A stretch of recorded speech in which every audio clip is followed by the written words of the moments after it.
नमस्कार. तुम्हा सर्वांना अक्षय तृतीयानिमित्त अनेक हार्दिक शुभेच्छा. असं म्हणतात की आजच्या दिवशी आपण जे काही खरेदी करतो ते अक्षय राहतं, म्हणजेच त्याचा खंड होत नाही. म्हणूनच बरेच जण आजच्या दिवशी सोनं-नाणं खरेदी करतात. पण आपलं आरोग्य हीच आपली खरी संपदा आहे. म्हणूनच आरोग्याच्या दृष्टीने एक पाऊल पुढे टाकायला आजच्या दिवशी सुरुवात करायला काहीच हरकत नाही असं मला वाटतं. अक्षय तृतीयाच्या निमित्ताने मी तुमच्याबरोबर एक फार सुंदर अशी गोष्ट शेअर करणार आहे आणि ती म्हणजे डिटॉक्स डाएट. हा डिटॉक्स डाएट एकदम सिंपल आहे, फार सोपा आहे, कोणीही करू शकतं. तुमचं वजन कितीही असू दे, तुमचे हेल्थ इश्यूज काहीही असू दे, तुमचं वय काहीही असू दे, हा डाएट आपण प्रत्येकजण 7 दिवसांसाठी फॉलो करायला काहीच हरकत नाही. याचे साईड बेनिफिट्स जर तुम्ही विचारलेत तर आपलं पाचन सुधारणार आहे, आपली भूक सुधारणार आहे आणि सर्वात महत्त्वाचं म्हणजे आपलं वजन कमी होणार आहे. बरेच जण मला विचारतात की मी ओबेसिटी कन्सल्टिंग करते म्हणून वजन कमी करण्यासाठीचे काही टिप्स सांग. तर सर्वात महत्त्वाची टिप म्हणजे हा डाएट. कुठलीही ट्रीटमेंट सुरू करायची असू देत, मग ती ब्लड प्रेशरसाठी असू दे, डायबिटीजसाठी असू दे, स्किनसाठीची असू दे, PCOSसाठी असू दे किंवा वजन कमी करण्यासाठी असू दे. कुठलीही ट्रीटमेंट सुरू करण्याच्या आधी आपल्याला स्वतःला डिटॉक्स करणं फार जास्त महत्त्वाचं असतं. जर आपल्या शरीरामध्ये फ्री रॅडिकल्स असतील, टॉक्झिन्स असतील, तर आपण कितीही चांगली ट्रीटमेंट जर घेत असू, तर तिचा आपल्याला ऑप्टिमम रिझल्ट मिळत नाही.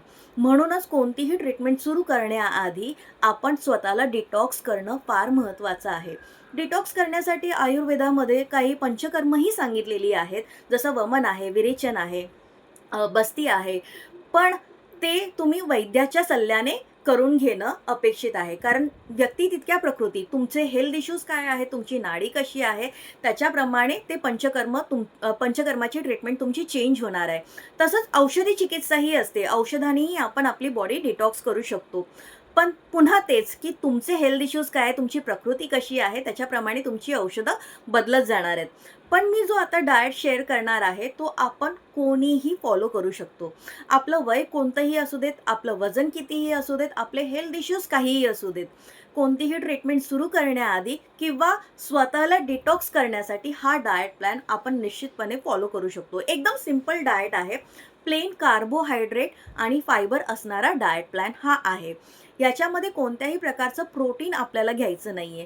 प्रोटीन म्हणजे काय तर डाळीचे पदार्थ, दुधाचे पदार्थ, सोयाचे पदार्थ, नॉनव्हेज खायचं नाहीये आणि कडधान्य घ्यायची नाहीयेत. मग खायचं काय? तर प्लेन फायबर आणि कार्बोहायड्रेट. सुरुवात आपण करायची आहे सकाळी उठल्यानंतर डिटॉक्स ड्रिंकने. मग तुमच्याकडे जर आवळ्याचा ज्यूस असेल तर घ्यायला काही हरकत नाही. गरम पाणी, 1 ग्लासभर गरम पाणी, त्याच्यामध्ये आवळ्याचा ज्यूस आपण घ्यायचा आहे. हे नाही, फ्रेश आवळा जर तुम्हाला अवेलेबल नसेल, तर कोथिंबीर आणि पुदिना हे तुम्ही ब्लेंड करून सकाळी गरम पाण्यातून घेऊ शकता. सकाळच्या नाश्त्यात तुम्ही काय घ्यायचं आहे, तर कार्बोहायड्रेट आपल्याला लक्षात ठेवायचं आहे. तर मग आपण काय-काय घेऊ शकतो? आपण खाकरा घेऊ शकतो, उपमा घेऊ शकतो. उपमा रव्याचा किंवा लापशीचा उपमा चालणार आहे किंवा काहीच नाही तर फुलका चालणार आहे. जो शेगडीवरती आपण डायरेक्ट शेकतो तो वाला फुलका. बरं, ह्याच्यामध्ये तेल एकदम कमीत कमी असायला हवं, तेल जास्त असता कामा नये. आता हे फुलका किंवा ब्राउन ब्रेड किंवा खाकरा आपण कोशिंबीर, हिरवी चटणी म्हणजे कोथिंबीर आणि पुदिन्याची चटणी किंवा जी कुठली भाजी आपली बनलेली असेल त्याच्याबरोबर आपण खायला काही हरकत नाही. यानंतर जर चहा आपल्याला घ्यायचा असेल तर बिनदुधाचा चहा घ्यायचा आहे. म्हणजे कोरा चहा, त्याच्यामध्ये किमान साखर असेल तर चालेल. मी साखर कट डाऊन करायला अजिबात सांगत नाही. तुम्ही पूर्ण दिवसभरामध्ये 1 चमचाभर साखर घेतली तर चालणार आहे, हरकत नाही. तर किमान साखर तुम्ही चहामध्ये घेऊ शकता. फक्त दूधवाला चहा नाही घ्यायचा आहे, बिना दुधाचा चहा घेणं अपेक्षित आहे आपल्याला. मिड मॉर्निंग तुम्ही एक 10 ते 12 मनुके खा, एखाद दुसरं अंजीर खायला हरकत नाही. दुपारचं जेवण आणि रात्रीचं जेवण आपलं एकसारखंच असावं. ते म्हणजे ज्वारीची भाकरी, भाजी आणि भरपूर सारं सॅलड. आता हे तुम्ही पोटभर खायचं आहे. म्हणजे इथे आपल्याला क्वांटिटी कट डाऊन नाही करायची आहे. तुम्हाला जेवढी भूक आहे त्याप्रमाणे तुम्ही ज्वारीची भाकरी खा, भरपूर भाजी खा आणि भरपूर सॅलड खा. सॅलडमध्ये काय खायचं आहे, भाज्यांमध्ये काय खायचं आहे ते मी तुम्हाला कॅप्शनमध्ये सांगतच आहे. तूर्तास तुम्ही एवढं लक्षात घ्या. तर दुपारचं जेवण आणि रात्रीचं जेवण ज्वारीची भाकरी, भाजी आणि सॅलड आपल्याला घ्यायचं आहे. संध्याकाळच्या वेळेत एक फळ तुम्ही घ्यायला हरकत नाही. जर पपई, पेरू आणि मस्क मेलन या सीझनमध्ये मस्क मेलन चांगले येत आहेत. तर हे 3 फळं तुम्ही आवर्जून घ्या. याने फार सुंदर असं आपली बॉडी डिटॉक्स होते.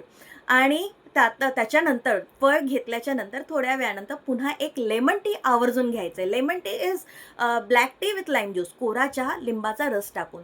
ज्यांना गुडघेदुखीचा त्रास आहे म्हणजे सांधेदुखीचा त्रास आहे, त्यांनी फक्त 1 ते 2 थेंब जरी लिंबाचे टाकले तरी ते पुरेसे आहेत. पण ते कॉम्बिनेशन तसं बनणं, टॅनिक ॲसिड आणि सिट्रिक ॲसिड हे दोघांचं कॉम्बिनेशन होणं फार महत्त्वाचं आहे. तेव्हा आपली बॉडी फार सुंदर डिटॉक्स होते.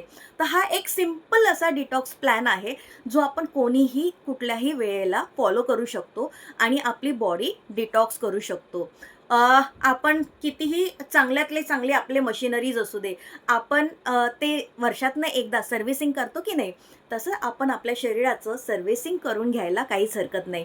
बरेच जण चीट मीलसाठी मला विचारत असतात. वेकेशनसाठी जेव्हा बाहेर जातात किंवा पिकनिकसाठी बाहेर जातात, खूप अनहेल्दी आपलं खाणं-पिणं होऊन जातं आणि मग त्याच्यानंतर वजन आपलं वाढलेलं असतं. काही हेल्थ इश्यूज जसं पचनाचे काही विकार झालेले असतात. तर मग त्यावेळेला सुद्धा म्हणजे परत आल्यानंतर हा जर डिटॉक्स डाएट आपण फॉलो केला, तर आपले जे काही एक्स्ट्रा वाढलेले कॅलरीज आहेत, म्हणजे जे काही आपण एक्स्ट्रा कॅलरीज इनटेक केलेलं होतं, अनहेल्दी डाएट इनटेक केलेलं होतं, ते डिटॉक्स करण्यासाठी, ते सगळं काढून टाकण्यासाठी हा डाएट प्लॅन आपल्याला निश्चितपणे मदत करतो. डिटेलमध्ये डाएट प्लॅन मी कॅप्शनमध्ये टाकते आहे. निश्चितपणे हा तुम्ही फॉलो करा.